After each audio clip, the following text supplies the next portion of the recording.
TV থেকে বলতেছিলাম। জি বলেন ভাই। ভাই আমার তো মাঠেই কাজ বেশি, এখন আপনি হঠাৎ করে মাঠে দেখে আমি একটু আগায় আলাম। ভাই এখানে আপনি কি করেন? ভাই এখানে আমি টিকটক ভিডিও বানাই। টিকটক ভিডিও বানান? তাইলে আপনার স্ট্যান্ড নাই দেখি, আবার দেখি মোবাইল এই যে বাঁশ দিয়ে, এটা তো নতুন সিস্টেম। আপনার কি স্ট্যান্ড কিনা বা ক্যামেরা কিনা কোনো টাকা পয়সা নাই? ভাই আমি গরিব মানুষ, ঘরে পাট ছিল, সেই পাট বিক্রি করে একটা নতুন ফোন কিনছি, ওয়াইফাই নিছি, এই আর কি করতে পারছি।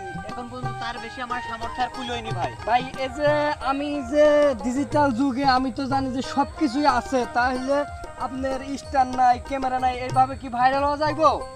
দেখি ভাই কি হয় শেষ পর্যন্ত। ভাই তাহলে এটা